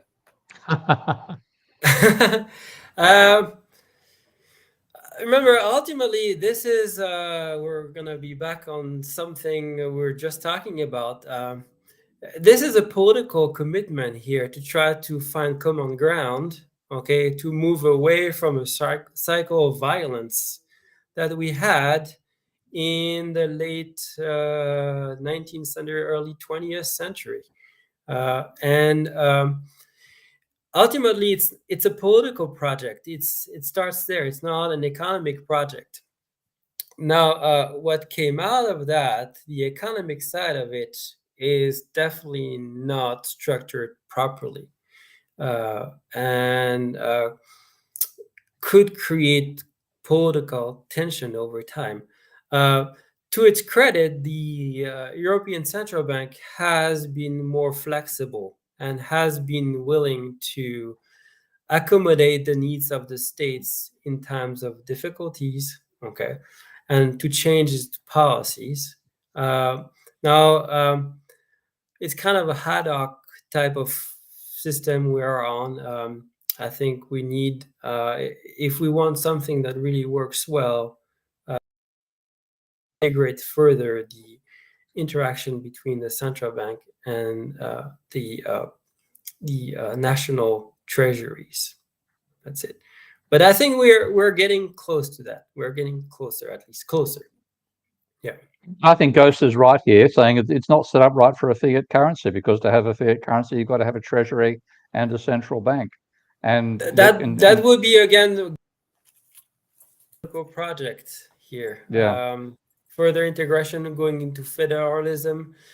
You can go that way. You could also go into the ECB helping directly the national treasuries more readily. You could go that route too, if you don't want to go for full federalism. Yeah. I mean, go ahead, Steve. I was just going to say that there's the nice comment from Web Freaks there about how it's set up properly from Michael Hudson's point of view. But I think that the real cause of that was with the auto liberals in Germany, who are basically got a remnants of the anti-Weimar Republic days, and they think people who believe the Weimar Republic caused Nazism. In fact, it was austerity that caused Nazism.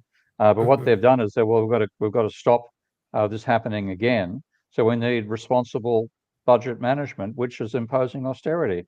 And gee, that's working really well.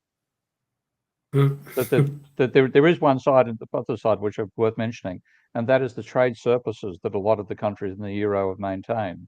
So the countries that have done well out of this, like the Netherlands, Germany, France to some extent, have all run large trade surpluses that have made up for the fact the government deficit is constrained. And that's actually masked how bad the euro is, because without those trade surpluses, then there would be a dramatic reduction in the amount of money in the private sector. But it's a lot on the back of the other countries, because those trade surplus come out from mostly other Eurozone countries, basically. Yeah.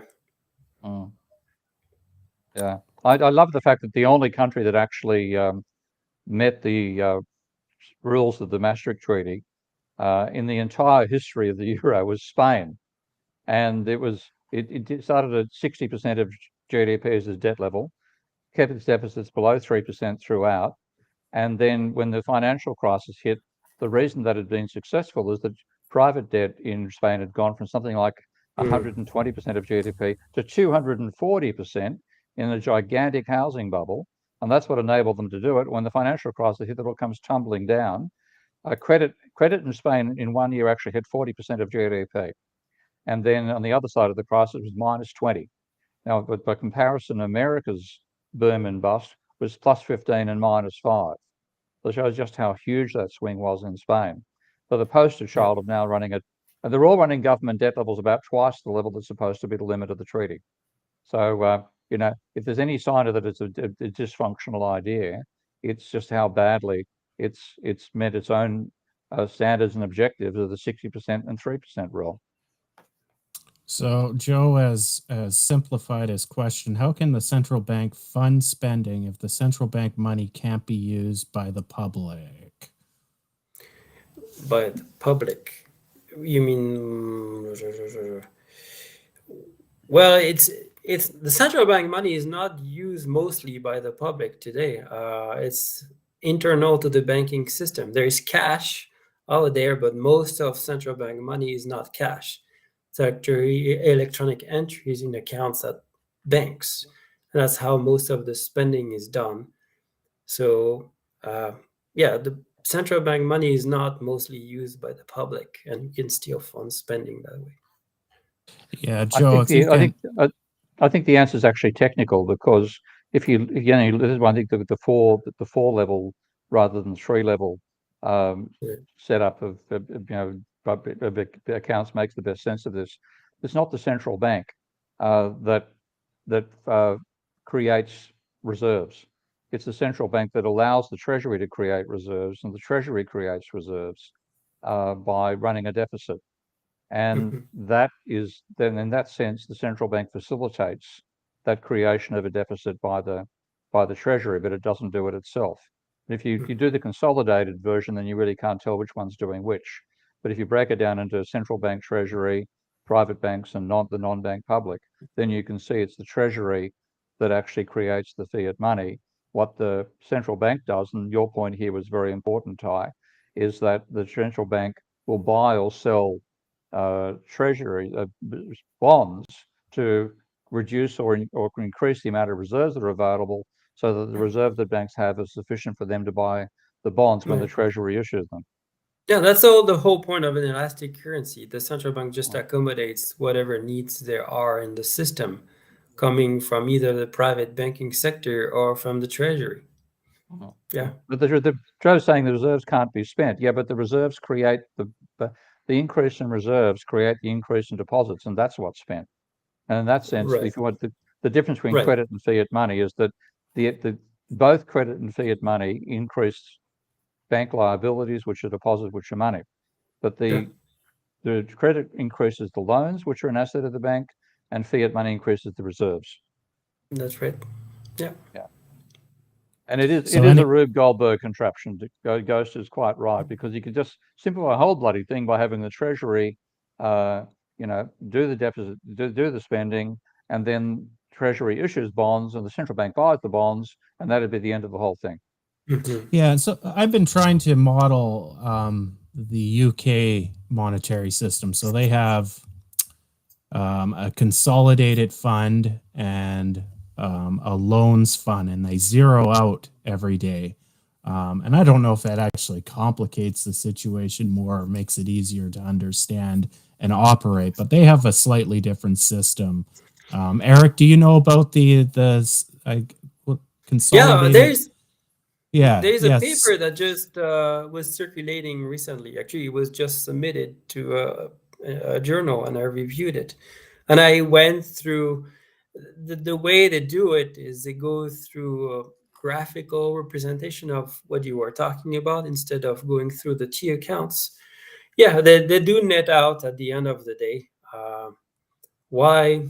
I'm not sure, but they like to do that. That's like the way they like to do it. Yeah. It's just internal consolidation at the end and settlements and things like that. Yeah. Interesting. That'd be just something You should do Canada. Canada allows, as the central bank, allows direct monetary financing by the central bank of the treasury. Okay, so you can have the central bank at auction directly buying. I mean, in the US, you can do it too, but you can only do it to replace treasuries that are maturing, so that you don't have a net increase in the amount of treasuries you gain from auctions. But in Canada, the central bank can participate and get a net increase in the amount of treasuries out of the auction. Yeah, and in practice, it doesn't. It did during COVID, and in fact, it was actually willing to go directly into the provincial treasury market as well. But in practice, right now, the Bank of Canada is not buying directly from the treasury. But Steve and I have talked about this before. Again, let's just simplify it, right? Doesn't change anything. The only concern I have is if we get a willy-nilly government that likes to spend too much. I know I'm going to get flack from my post-Keynesian friends, but there are real constraints in the economy. And I sometimes wonder, even though these are artificial constraints that aren't directly related to the real resources, I often wonder, is it dangerous to try to remove them? And that might open the door that governments aren't politically constrained on how they spend, target spending. I wonder if there is a place to have these artificial constraints, or should we move to more realistic artificial constraints that are tied to the real resources in the economy? Yeah. But I've often said, just fuck it. Let the TGA or any treasury account, let it go negative. And the central bank can create an asset that could be sold in the private sector if people want to hold their dollars in a financial asset that pays maybe 1% or something like that, right? But often, I just say, fuck it, let it go negative. Like this is a remnant from the gold standard. And we are just layering old systems upon old systems, and we've got what we've got now. And the constraints that are in place anyway. So they're really more fluff than anything else. So fluff. Yeah. And there is actually more than they are harmful in a way that they lead people to discuss problems in an incorrect way. So the classic example is, of course, Social Security.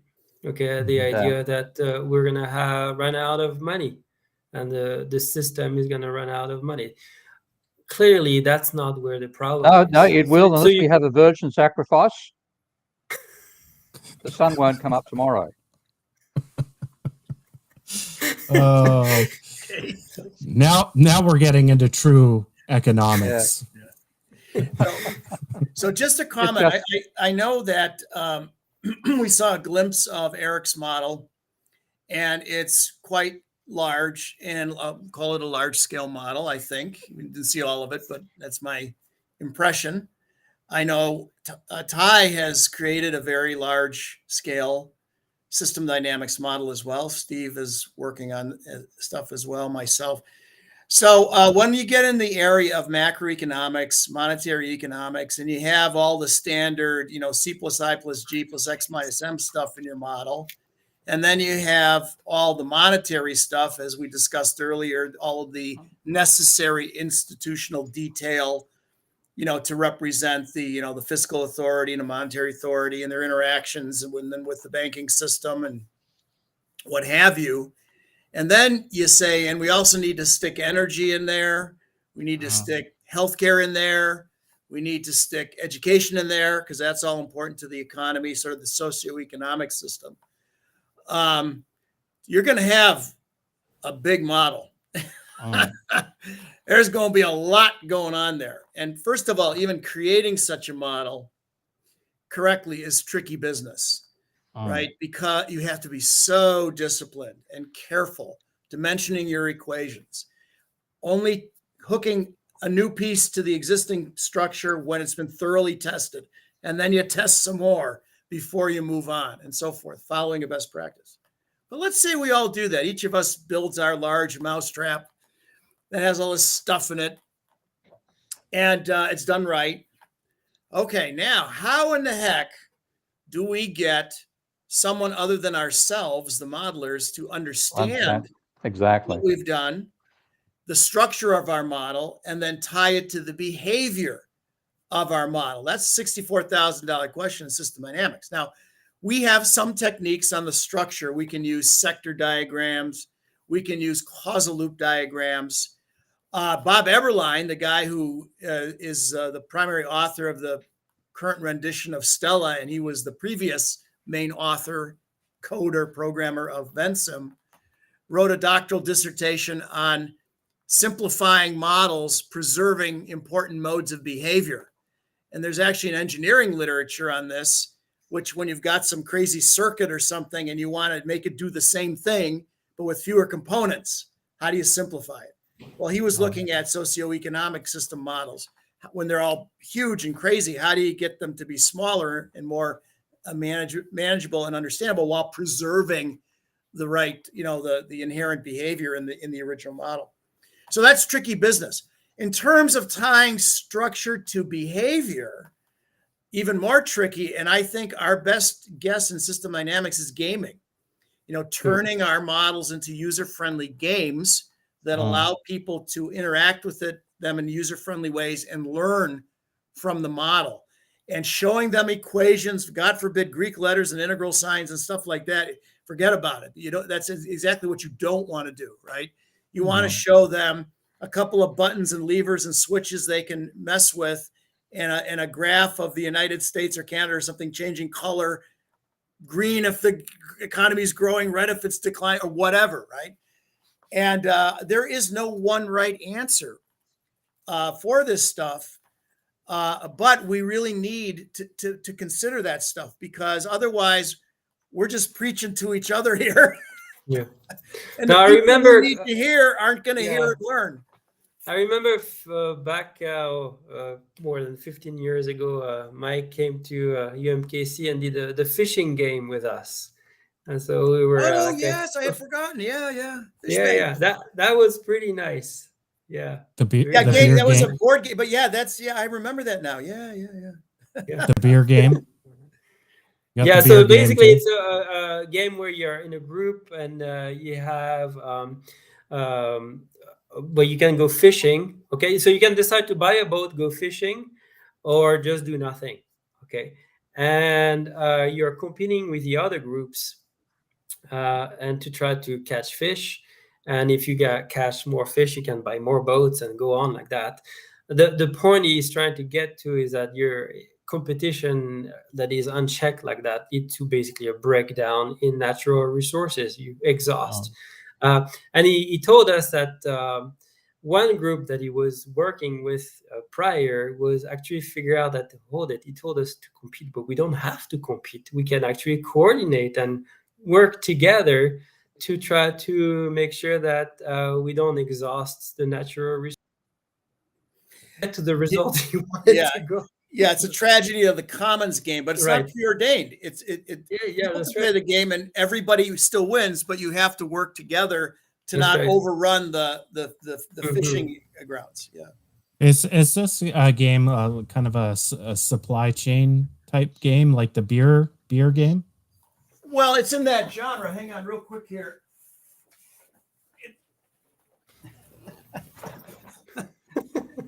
You read right there. Fish Bank. Okay. Fish banks. They have online versions now and whatever. We find, by the way, in system dynamics, we have a lot of experience with gaming, and we found that the computer model game where you slap an interface on your model. For certain things, that's okay, but that's not the most effective way to turn a model into a game, because you get the dominant male at the keyboard, not letting anybody else make decisions. Better is to have the system dynamics model off to the side, possibly in another room. And then you have a game board that is a visual cue for what's going on in the system. And then you assign roles. So if it was an urban game, for example, somebody might be the mayor, somebody else might be the head of the DPW, somebody else might be the head of the school system, somebody else might be the head of the fire department, somebody else the head of the police department. And you print out at time 0, here's the state of your city. What your tax rate is, how many people you have, how many kids are in the school, the teacher-school ratio, your crime rate, whatever defines a quality city, let's say. And then you say, here's the things you can change. What do you want to do? You want to raise taxes, lower taxes, change zoning, whatever. And then the police chief says, I need a new squad car. And the fire chief says, hey, I need a new engine. And the head of the school system says, I need crayons for the kids. So you got to talk amongst yourself, make a decision, write it on a piece of paper, and then the game facilitator enters it into the system dynamics model. It simulates ahead, stops. You get a printout. Here's where you're at now. And it gets everybody involved, everybody engaged, and they start thinking systemically and how what they do might interact with everybody else, possibly after a delay. So they start enhancing their system's thinking ability. That seems to be the most effective way, but that requires a facilitator and people getting together. So realistically, the online stuff with a dashboard is probably more doable. Yeah, it's am I frozen? No, I'm not frozen. That's really too another reason why I was attracted to Steve's work, and my first introduction is he really gamifies his models. Minsky doesn't have a big interface development part to it yet, but he gamified it for me. Interest rates, what does that do as the model's running, right? Or a time constant for consumption from bank accounts. What happens when you vary that. So yeah, I think somebody in the system dynamic community says it like this: you have your model, then you build an interface, and then you have an application that you can share with people, right? So there's a difference between a model, which is just the equations, but then build an interface. And now you've got an application that you can share with everybody, garner some interest. And I want to buy that beer game, the beer game one, except nobody would, like my wife cannot stand when I get into system dynamics. So I don't know. I play with... You've got a real problem there in that case. Yeah, I know. Sometimes at the dinner table, I pull out a godly table and I've got a printout, right? And I scratch some numbers in the side. And God, she hates that shit. Who leaves the table first, you or her? She does. Oh, I have no experience in that area whatsoever. I bet, Steve. I bet. Well, your wife is a nurse, right, Ty? So there's another system dynamics game called Friday Night at the ER. So she might find that one more interesting. Oh, perfect. She can come home and really ruin the marriage. Simulate her work. Yeah. That's what she needs. Eric, from the operating table to the dining room table. Eric, I know this is not a traditional podcast experience. It's more of a live stream experience. Was it okay for you? Yeah, pretty relaxing. Good fun. Yeah. That's why we enjoy it. As hosts, we enjoy it. It's a really nice little Saturday evening event for me and Saturday morning for you guys. It's just nice to chill with people who we intellectually respect at the same time, and that's what this really functions as. Yeah, and judging by the comments, they went by so fast. You got a lot of people that really favor your work, Eric. So that's and I do too. Once I saw that model last night when I opened it up, which I wish I had explored it more, so I could have put some more detail into it. That's that's just incredible. I really respect that because it takes a tremendous. And the people in the chat were paying attention. Those of us They who were, teach, yeah. when the kids are on their phones or sleeping, you lost the room. But these people were really listening. Yeah, it's an incredible work. And like I said, when I first really kind of went down this chain to getting you on the show, it was me explaining, we need system dynamics and MMT to come together. Well, shit, Eric was already doing it. And that's great. That's really great to see that. So anyways, that's about it. That's about it for the show. We got Tim Clancy next week. So we're going to get into the Israel stuff with a systems thinking perspective next week. So that should be interesting. That's about it. Any last words there, Steve, Mike, Eric? Anything you need to say? Get off your chest before we go into the next week. I think the show has been eclipsed. Read Eric's paper. There's a pun to make you. R.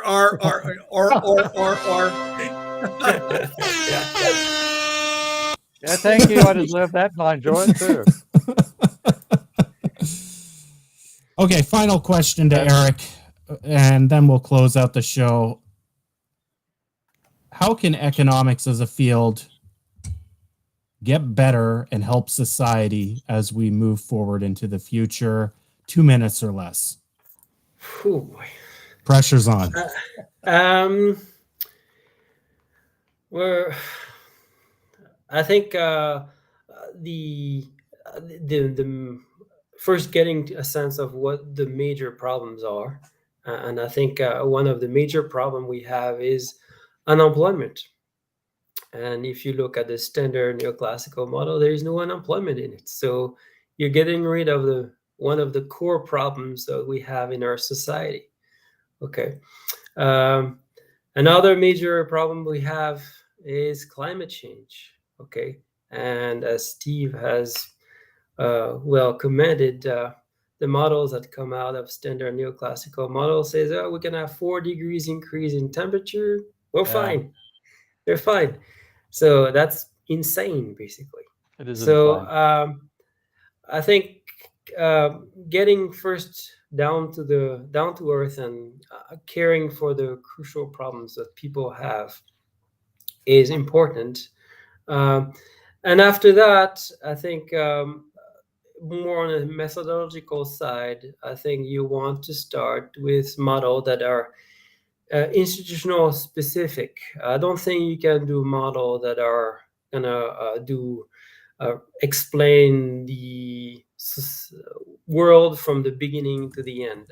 We're trying to understand capitalism here, and so you need to build models or think in terms of a capitalist